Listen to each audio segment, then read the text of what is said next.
A lot of us have faced microaggressions and systemic racism and misogyny at work. And so our response is soft life. That's not a solution. You cannot outsource responsibility for your whole life to somebody else. That ain't how that work, girl.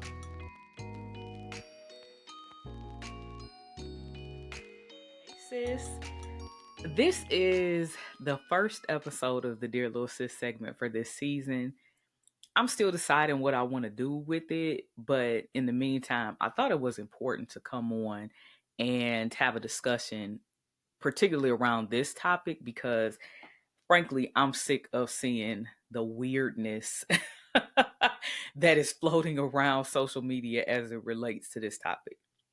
And that is resilience and femininity. Let me be clear. Most of what you are hearing is junk science. Do not confuse charisma, sensuality, likability with truthfulness. Femininity is an individual journey. It is not formulaic. It is not a game plan. It is not even a strategy. It is a way of life and an existence. And that's going to be different for every person. How I show up as a woman is going to be completely different than how you'll show up as a woman. And that is by design. That's a good thing. Performing femininity is but one aspect of the feminine journey. And I want you to think of resilience as a key piece of your femininity. There is a lot of talk about how achievement, independence, self-control, self-mastery is masculine. I want to start by talking about the danger of categorizing those traits as only for men or best expressed in manhood. A lot of what folks are saying are masculine traits is just solid adulting. Every adult should know how to sustain themselves. Every adult should have a life plan. Every adult should have marketable skills. Period. You're a grown-up. Grow up. What does resilience mean as it concerns your own individual feminine journey? The first thing to recognize is that resilience is a must. You cannot survive, and you definitely cannot thrive unless you are resilient. This idea of, oh, somebody's going to come and rescue me. Baby, it does not exist. Resilience is a must because life does not reward wilting flowers. It doesn't mean that you have to be resistant to nurturing or resistant to support or resistant to partnership, but it does mean that you cannot afford to just lay down. It don't work like that, baby. I don't care if you have the best spouse in the world. I don't care if you have amazing parents and family members. I don't care if you have great friends. You still have a responsibility to participate in your own salvation. Any support that comes along should be a validation of the support that you were already working to give yourself. All relationships work better when there is mutual benefit, mutual respect, mutual care and compassion. It can't all just be one side. The next point I want to make is that I want you to appreciate the difference between hardness and resourcefulness. A lot of what people are saying is masculinity and women don't want to participate and cooperate with men. A lot of it is an attack on resourcefulness. If you see that your job sounds like it's getting ready to lay people off, why would you just sit there and just watch it happen? You're not going to try to find another job. Be resourceful in your own life. If you see that you're getting further and further behind on the rent, you're not going to ask somebody to borrow some money. You're not going to look for a way to get your money up, right? That's just resourcefulness. If you see that there is an issue in your geographic region and it's getting harder and harder perhaps to find a job, or housing costs are going through the roof, you need to try to find a solution for that. That's called being resourceful. That's not hardness. That's not a lack of desire for partnership. I'll give you an example of my own life. A huge part of why I moved to Atlanta was because I knew that as a business owner, it was going to be increasingly difficult to sustain my business in the ways that I knew I would need to invest if I didn't minimize and stabilize my personal expenses. At the time I was living in LA, everybody knows LA is extremely expensive. California, period, is very expensive to live in. Beautiful place, wonderful connections, etc. But I knew I can't have disposable income to invest in my company if my personal expenses are always going through the roof. That's crazy. So I was like, I need to buy a house. And I knew that it wouldn't make sense to spend $750,000 literally on a starter home and still expect to be able to do what I needed to do in my company. I was like, I gotta move. I gotta relocate again. I'm not from LA. I haven't been here too long. I'm not tied to this place in any way. I moved there for a job. It's like, well, it's time to go. And so I looked at all the places that I had lived before. Did I want to move back there? No, I wanted to try someplace new. And I wanted to move to a place where it was very reasonable to own a business. Atlanta made the short list. I set a goal, thought through what that process would look like. An opportunity came for me to make the transition. And so I did. And I purchased my house almost right away. The purpose of me purchasing a home was because I knew if I have a mortgage, bar taxes increasing, my expenses are going to be incredibly stable over time. In fact, they're probably only going to decrease because as I pay off my house, I'm paying less per month versus rent where I'm paying whatever my landlord decides they want to charge, which could double next year if they felt like it, could go up by 50%, etc. I couldn't afford that variability. And again, still be able to grow my business the way I wanted to. It was a simple mathematics decision, basic accounting.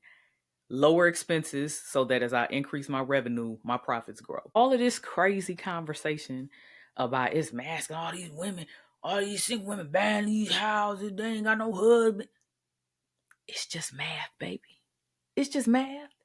It's just smart math. If I have the opportunity to become a manager or an executive to be able to bump my pay up so I could save more money real fast, of course I'm going to take the promotion.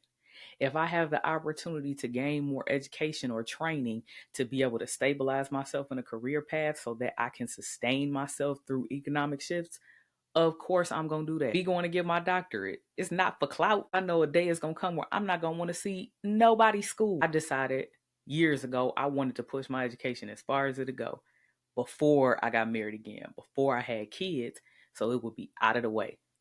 And I never have to cross this road again. This is simple resourcefulness, simple math. Learn the difference between hardness and resourcefulness. I'm not saying that there are not people out there who only want to see folks just do on their own and who are hyper independent. I get that. Totally understand that.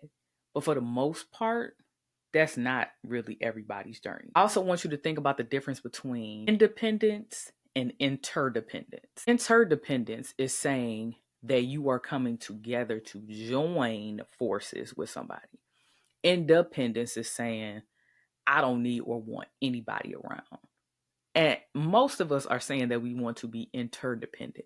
So you bring something, I bring something, and we make something happen together. Particularly in the Black community, this is a struggle because the conversations that I'm hearing center on survival. What do I mean by that? You can easily survive off of one income. If you work your money right, you could make it with just one of y'all working. But considering how far behind our community is economically, socially, in terms of the social capital needed to push initiatives forward, the political challenges that we face, you need all hands on deck to thrive. I did not accomplish all that I accomplished so far just so I could sit up and call myself a boss chick. I really don't even refer to myself as that. I did that because I wanted to make sure that the legacy, financial legacy I leave in my family, I would be able to contribute to that. That was really important to me. I also wanted my children, and especially my daughters, to see what it looks like to have a mother who has lived a fulfilled life. I grew up as the child of a mother who felt like she didn't accomplish the things that mattered to her, who felt like she had all of these gaps, broken dreams, and it was miserable being the child. I didn't want that for my kids. And I knew that it would take my focus to get some things done and to achieve some things in order to avoid recreating what I experienced in childhood. I also want to contribute to the intellectual legacy of my children. Even now, women are the primary caretakers of their children. All of this noise about bump school and you don't need to be going and doing all that, you are reinforcing the ignorance that has kept our community underwater for a very long time. And you can't afford that. How are you going to help to raise your children? How are you going to mentor youth in the community? How are you going to support other women and other people, period, if you don't know anything? If you haven't learned anything, if you haven't cultivated and built the skills that you need to contribute to society. And it's really that simple. So if all we're worried about doing is cooking, cleaning, going to the spa and bumping our ends and putting on makeup, who's going to be our OBGYNs when we need to birth our children? Who is going to be the agricultural professionals so that we can grow the food that we're supposed to just stay at home and cook all day? Who is going to be our therapist? Who is going to be the accountants to help us manage the money that somebody else is financing for us? Who is going to be our teacher? Our kids' teachers. All of these are things that I feel like people aren't really thinking through. And it's very concerning to me because I feel like we're going back to the dark ages. And a lot of it is a trauma response, honestly, to things just not working out for a lot of folks like they thought it would. I'm an older millennial. I come from that generation that you go to school, books before boys and babies. Just get your education, everything will be fine. And for a lot of us, it just didn't work out that way. A lot of us are burned out. A lot of us have faced microaggressions and systemic racism and misogyny at work and all the things. And it's frustrating. And so our response is soft life. Tired of this. I ain't doing nothing. I just want somebody to come take care of me. That's not a solution. It's a patch, but it's not a solution because you cannot outsource responsibility for your whole life to somebody else and think that that's going to be okay. That's not how that works. That ain't how that work, girl. The final point that I'll make is creativity is an output of resilience. I am able to be creative because I keep going. And I learn from failure, and I learn from missteps, and I learn from brokenness. And it helps me to come up with better ways of doing things. I understand how hurtful it can be when relationships end, when career moves don't work out the way you hoped it would, when you experience pain and hurt. I understand, sis, how hard that is. But from that brokenness, you have the ability and the opportunity to create something beautiful. And that beauty that you create, that's your life. Some of my greatest failures, and even some of the things that at the time I perceived as a failure, that actually ended up being a blessing, they have produced my proudest moments. My proudest moments. Because that's when I got to test my own mettle and show my own self what I was really made of. To sum this up, life does not reward wilting flowers. I'm going to say that again. Life does not reward wilting flowers. Please learn and appreciate the difference between hardness and resourcefulness, and recognize that creativity is an output of resilience. All right, let me know what you think down at the bottom. What is the worst femininity advice that you're seeing out on these streets right now? And what's some of the best? Finally, be sure to like, share, and subscribe. I look forward to seeing y'all in the next episode. Bye, sis.